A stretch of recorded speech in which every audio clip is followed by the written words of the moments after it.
Have you ever witnessed the power of unconditional love?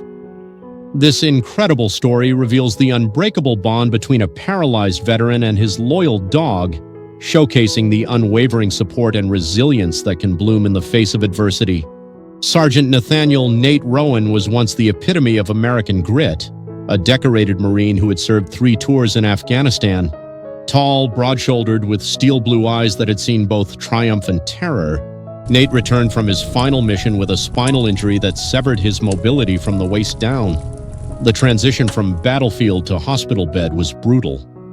One moment, he was leading troops through hostile territory. The next, he was confined to a wheelchair, stripped of control and suffocated by silence. The VA assigned him a therapist and offered limited physical rehabilitation. But the nights were the hardest, lonely, dark, haunted by gunfire and ghosts. Enter Max. Max was a golden retriever trained by a nonprofit that paired service dogs with disabled veterans. He wasn't just a therapy dog, he was a miracle in fur. With intelligent brown eyes and a gentle demeanor, Max had been rescued from a shelter and trained in over 70 commands. He arrived at Nate's doorstep on a rainy March afternoon, a red vest strapped around his body and a wagging tail that refused to quit. Nate didn't know it yet, but his life had just changed. The first few days were awkward. Nate, who had always seen himself as the protector, wasn't sure how to feel about needing help, even from a dog. But Max didn't see pity, he saw purpose. He fetched dropped items, opened doors, turned off lights. More than that, he stayed beside Nate through every therapy session. Every sleepless night, every flashback. Morning routines transformed. Nate would wake up to Max nudging his hand with a tennis ball or placing a sock gently in his lap. When Nate struggled to dress, Max assisted. When his hands trembled from anxiety, Max leaned in, grounding him with his steady heartbeat. The connection deepened beyond utility. On days when Nate couldn't summon the will to leave his bed, Max wouldn't eat, pacing until Nate moved. It wasn't just loyalty, it was shared pain and mutual healing. One afternoon, as Nate sat on his porch watching the world go by, he whispered, "You saved me, Max." The dog nudged his hand again like he already knew. Recovery wasn't linear.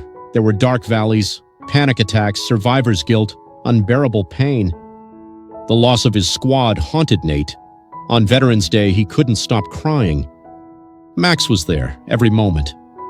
During physical therapy, when Nate struggled with his upper body strength, Max became his motivator. The therapists even joked that Max had taken over their job. When Nate fell out of his chair trying to reach a high shelf, Max barked repeatedly until a neighbor arrived.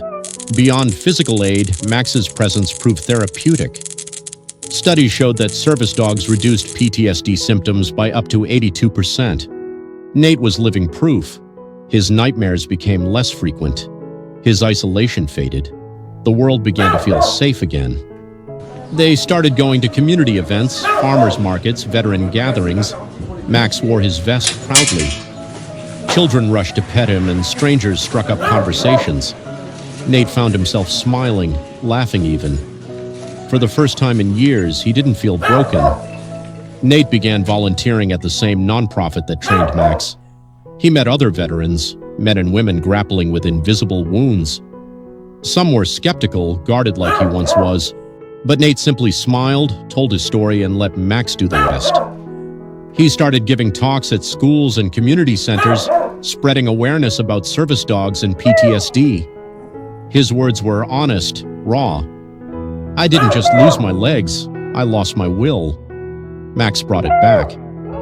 Together, they launched a local chapter for pairing dogs with disabled vets. He called it Second Leash on Life. The initiative grew quickly, attracting donations, volunteers, and attention from national media. But fame didn't change Nate. He still spent his mornings on the porch with Max, sipping coffee and watching the sunrise. People often asked, "How did you make it through?" With paws, patience, and love. Nate wasn't alone. Across the country, hundreds of veterans were being paired with service dogs.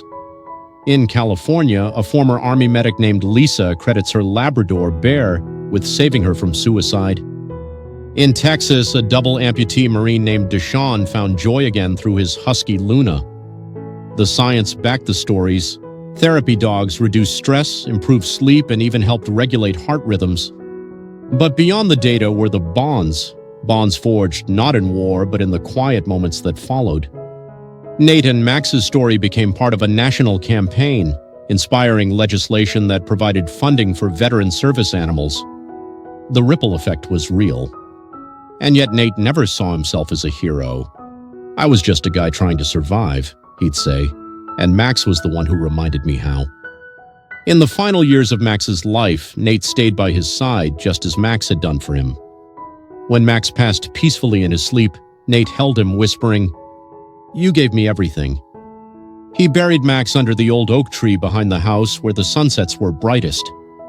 A year later, Nate received a new dog, this one a spirited German shepherd named Valor. But Max's collars stayed on the mantle, and his memory lived on in every step Nate took. Because some bonds don't break, they echo. They endure. They heal.